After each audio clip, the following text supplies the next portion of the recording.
Welcome and/or welcome back to the Toasty Show. Off the reel, the Goonies. Let's do it.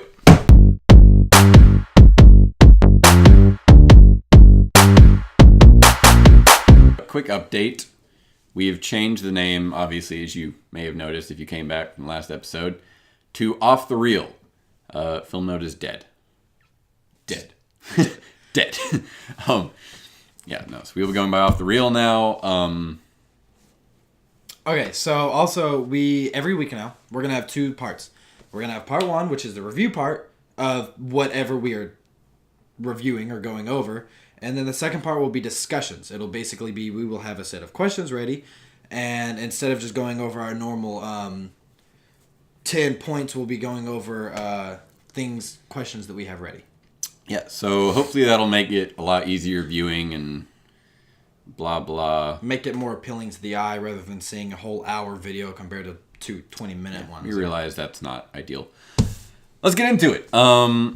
So first point, just to recap, creativity, plot, characters, acting, dialogue, visuals, soundtrack, tone, impact, and our final opinion point. Starting off, creativity, Goonies.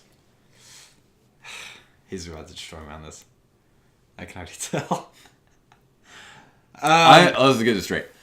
I've never been a fan of the Goonies, so... Despite what happens in this video and what I say, which I have to tell the truth, sadly. We do keep it objective. Yes, whether I want to or not, I will tell the truth until we get to number 10, which is opinion. Yes. Yes. Until then, I will keep it the truth. But no matter what happens, I am a big fan of this movie. I grew up on it. I love this movie. Yeah, like we said, it can fail in everything else, but that final opinion point, you can still like a bad movie. But with that said, creativity, what you think? What I liked a lot was that they added, I know it's not modern day to us, obviously, but back then that was modern. They added it's sort of not even close, but in a way like The Knight's Tale. They added some modern things and some old-fashioned things. I mean, who the hell these days would go out, get out of their BMW and go, okay, we're going to go search for a freaking skeleton's ship with all of his gold. I mean, right. It added some modernization, but also going back to freaking, pirate times. Right. So, do you give it the point, or do you not give it the point? I gave it a point, yeah. You give it the point for creativity. All right. I also gave it the point for creativity. Yeah. Despite what we may get into later, they did have a good premise for the movie. It was very interesting. A new take on the whole, treasure huzzah adventure. There's definitely a good idea behind the movie. 1 point in, 1 point earned. Moving on to plot. Number 2. Did you give it the point for plot? I don't know. You don't know? I didn't really have a say. Let's work it out, boy. To me, what that says, I did not give it the point for plot. I thought that throughout it, there were way too many counts of Deus Ex Machina. Things happened to that plot just for the sake of it happening to benefit the protagonist or antagonist. It's sort of like a game, you have the main mission and then it went off into a bunch of side. Yeah, I mean, I was counting in the beginning. I lost count of the amount of times that something just happened for no reason whatsoever. To me, the fact that you didn't know means that the plot did not stand out to you as good, and that's what we're looking for here. Yeah, it was... obviously, he's searching for One-Eyed Willie. That's obvious. But it really cut off from the main storyline a lot and told about... Literally, it was basically just filling in time. They made a movie, they had a plot, but it didn't last them as long as they wanted to. They really did not build up as much as they should have, with the villains, and it was all just really sped up in the beginning, and then it was thin, very thin. Yeah. One part that really kind of just nagged me in the plot is they catch the kids, right? Yeah. Yeah. And then they're holding them, threatening them and whatnot. and Brand comes, and suddenly they just let them go, and they're like, get out of my yard for no reason whatsoever. Like, you've just let these kids escape you. Yeah. Why? For whatever reason. You guys are like, what, probably the most famous criminals in that world? Like, and you just let these kids go because the adult shows up? Doesn't even look even close to as little compared to them. Like, I would be more threatened if, like, an actual grown person came in. I'd be like, well, I gotta keep you. Yeah. I can't leave. You look like you're probably worth a lot of money. You know, I gotta keep you. I don't even know about that. Just like, you look like you would actually know something about the world. You're not just a kid. So, I can't let you leave. So, point or no point? No point. All right. 1 point in, 1 point earned. Sadly. Don't sweat it. Don't sweat it. You can always like it. All right. Next point. Characters. Did you give it the point for characters? Yes, I definitely gave it the point. I also gave it the point for characters. Yeah, like you got a little short round. Just very inventive. I mean, it's been done before, but he kind of was unique about it. Like, he had his own flair to it. Like, yeah, it's basically, for me, it was going off of stereotypes. I feel like stereotypically, the characters and the way they acted, the way they talked, I mean, the accents, all that, it fit them. Like what I can't remember the kid's name, the fat one. Chunk. I want to call him Chuck. You can't remember Chunk's name? I wanted to call him Chuck. The only name people remember from that movie. I was like, there's no way his name is Chuck. Okay, Chunk. I couldn't see anybody else wearing that outfit. That's valid. It wouldn't fit them. But him, it just like, it fit him perfectly. To be honest, with characters, most of them were like, meh. But Sloth did swing characters for me. I mean, Sloth is by far, like, what you look for in this movie. Yeah. Like, he's kind of essence of Goonies. When his scene comes up, you just get that feeling of, here it goes. Hey, you guys. Hey, you guys. Yeah, no, yeah, definitely. Definitely Sloth swings that. So, 3 points in, 2 points earned. Moving on to acting. Did you give him the point for acting in this movie?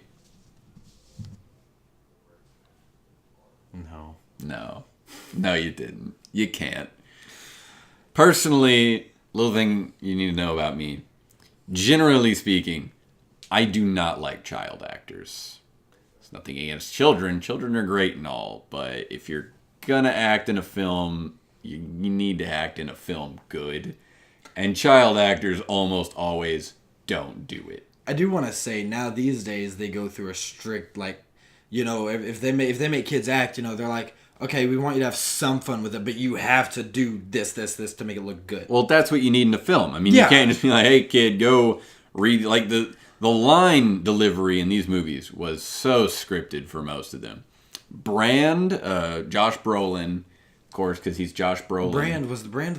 Brand's the oldest one, Josh Brolin. Okay. And then Sean Astin, Mikey, the younger one. They did a fairly good acting job, except for that one scene where Mikey is staring at one spot above at whatever. I'm surprised, though, like the lights in his eyes. I'm surprised I didn't see someone's arm. He had some hardcore glares going because he was staring for like a full minute. Yeah. While he gave that monologue.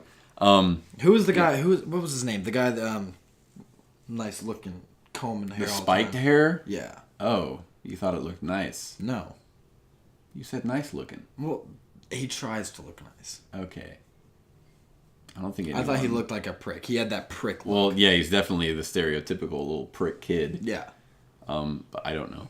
I don't know his name. I know for a fact the words, the way he talked and all that, there's no way a kid would talk like that. They say the names Andy, Mikey, Brand, Sloth. That's about the names you take from this movie. I don't know what Sloth's real name was, because you never hear his mother call him Sloth. You just hear him call him, like, baby. Come here, baby. And yeah, who cares, really? He's Sloth. Yeah, no, so... And then of course, we mentioned the very beginning scene with the cop in the jail. Oh, yeah. That's rough. That was pretty bad. It was just a simple, like... goes back, supposed to be knocked out, eyes wide open. He's just like, oof. We didn't even. The next scene, he's on the ground. Like that's just rough acting right there. Not even that. I mean, I'm just gonna be honest. The hit sounded like a board hitting a watermelon. It was like a thwack. It was certainly rough acting. It was pretty bad. I mean, it's yeah. No point for acting. 4 points in, 2 points earned. Next up, dialogue. I did not give it the point for dialogue. I gave it the point. Okay. Explain to me why you gave it the point, and I'll see if I can counter you. Strictly, honestly, for me, it was the one-lined, when each character had the one line. Because that, honestly, for me, those lines just made it worth it. I mean, hey, you guys, when the brother, I still keep on forgetting what he said. When I'm going to hit you so hard that when you wake up, your clothes will be out of style. It's a good one. I loved that. It's a good insult. And then there was, I can't even remember the rest, but I know there's quite a few. It's our time. Yeah, it's our time down here. It's our time down here. I don't know why that quote makes me laugh. I don't know, just because it's so cheesy. I don't know. I think those I mean, it's a good quote. Lines, it's just cheesy. For me, again, like the dialogue, a lot of it felt unnecessary for me. Like, if you just pay attention to what they're doing in the background of any scene when they're all talking at the same time, like, a lot of the dialogue feels unnecessary. It feels scripted. I mean, it does not come off as authentic. I feel like, I mean, talking about background, I feel like that part made it at least a little bit more realistic because it's not going to be like Family Guy where you watch, here's Lois and Peter talking, and then everybody in the back is just quiet and not moving.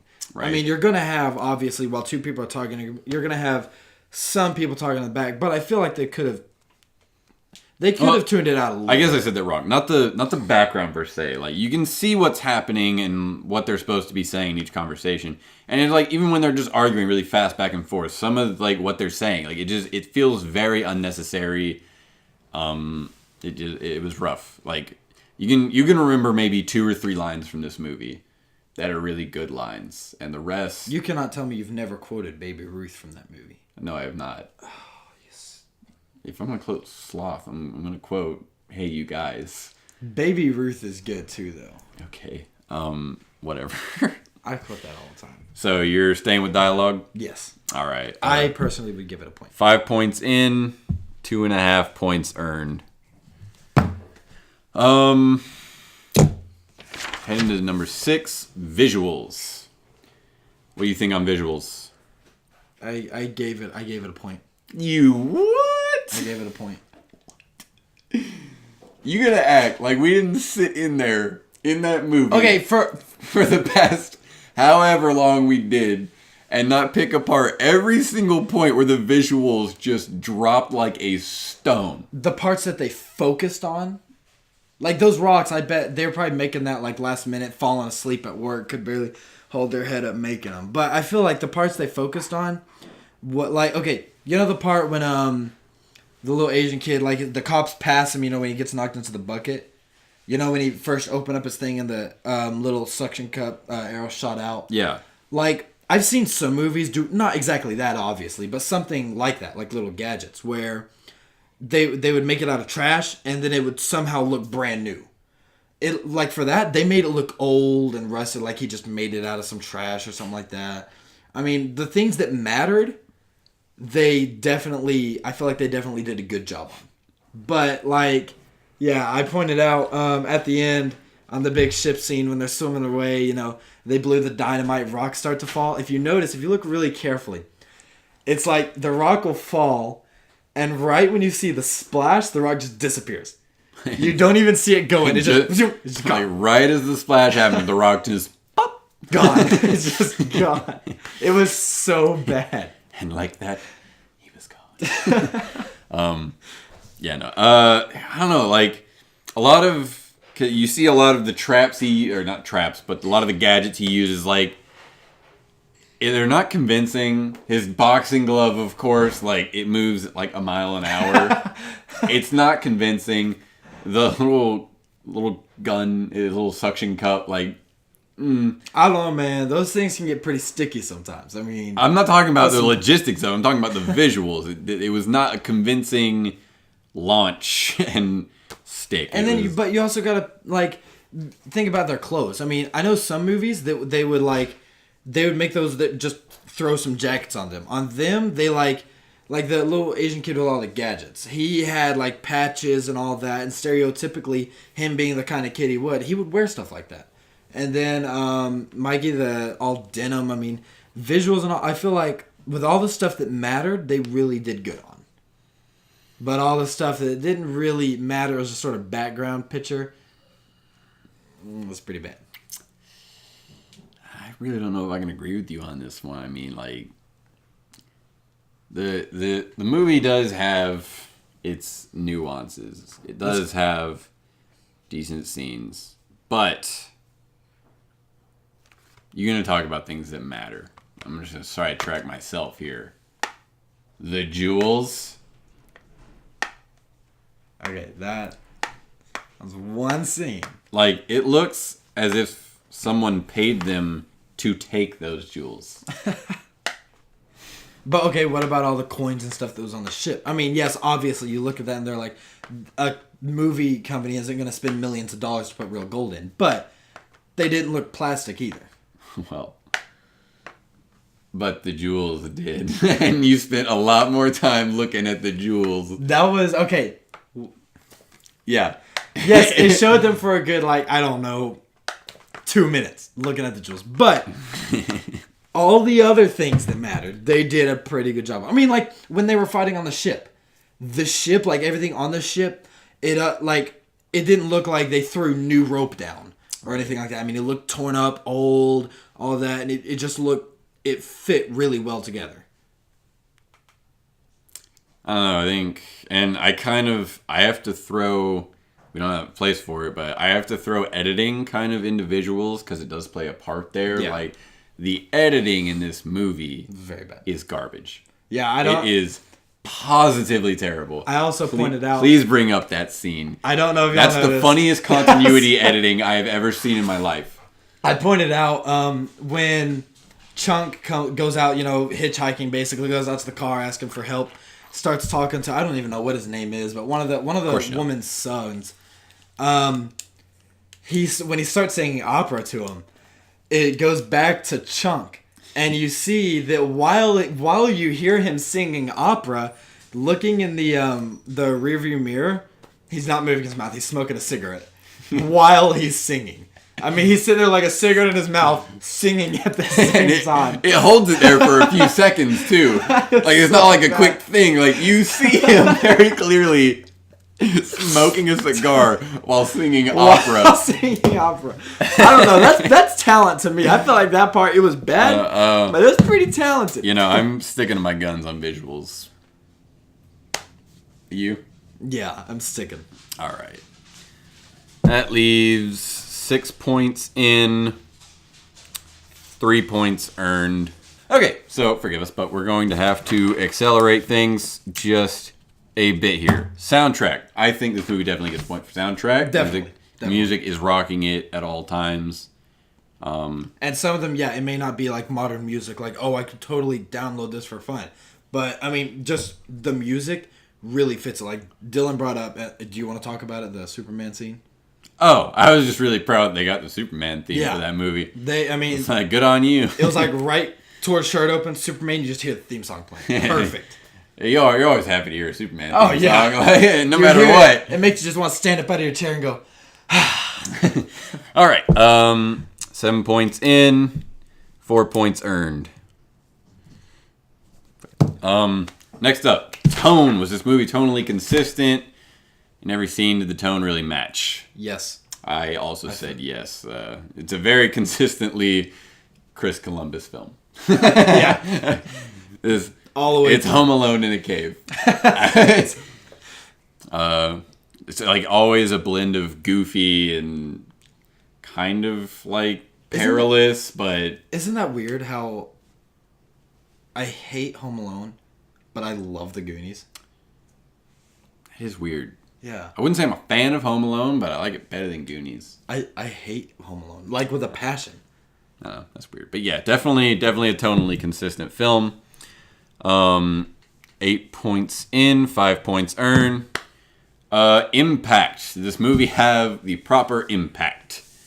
Obviously. I mean, the Goonies is a household name. Yeah, it is very iconic. I mean, Yeah, I mean, I feel like it's one of those movies where people could get it confused with something, but if they did, it would be with another, at least, movie made by him or another like iconic movie. right, I mean, right. Yeah, definitely the impact there. No question about it. 9 points in, 6 points earned. opinions. Our opinion. I freaking loved it. I already stated, I do not like this movie. I love it. I love the Goonies. I grew Something up on about it. a family movie that makes me uncomfortable. Any movie can make me uncomfortable, it'll be okay. But a family movie that makes me uncomfortable, for some reason it's different. I've never watched this with my family. My dad won't even Well, let my dad won't It's let my just little the brother fact watch that it is a family movie. My dad won't let my little brother watch it. This might be the third time I watched this movie in my life. No, fourth. You are an uncultured swine. You want to talk about culture with me? I will. No. I will go on. No. No. Okay. Yeah. Of course, you like the movie. I don't like the movie. Easy peasy. 10 points in, 6.5. So we have an option. Each of us can give or take half a point. Is the movie worthy of your point, or does it deserve less? Do you think, in an all honest opinion? Meaning like I gave it a point here. Meaning do I think it should be a full point? Is that what you're asking? Well, you have half a point, I have half a point. We can either give or take it if we choose, or we can do nothing with it. If you think this movie really deserves, not whether you want it to be or whatever, but if it really deserves a 7 or higher, if it deserves higher than what it is, if you really think it deserves higher than what it has. I know that we were talking about this earlier and you said that this doesn't matter, but to me it actually really does matter. I think it deserves another half point because, I mean, we're kids in this day and age when we have freaking 4K TVs and every movie, if it's not good, we bash on it. Back in the day, this was amazing. When this was made, so many people got this movie. I know my mom, she talked about her and her friends when it first came out. They were watching it like all the time. I feel like when it was made, it was an amazing movie. I mean, Godzilla was an amazing movie when it came out. Yeah, and that was very obvious. Are you going to argue that Godzilla deserves high points for its graphics? You could tell somebody had their hand up inside of a puppet doing that the entire time, basically. And everybody considered it an amazing movie. This, I think, for its time period, it's an amazing movie. So, because of that, you give it the extra point. Yes, 100% all the way. Okay. Now I have a decision to make here. I can either leave it where it is, which I guess I don't really care where it ends up, as long as it's not a 10 out of 10, because it's not. I'll admit, it's not a 10 out of 10. Or I can do what I believe in my heart of hearts and take your point back down to 6.5. You know what? I appreciate the world love for Goonies. I understand that. I'm going to leave it at a 7. Final point rating for Goonies, 7 out of 10. That'll wrap up our review. Next, we'll be moving on to the discussion. I'm sure you should probably be able to click right onto the next episode. And we'll see you there.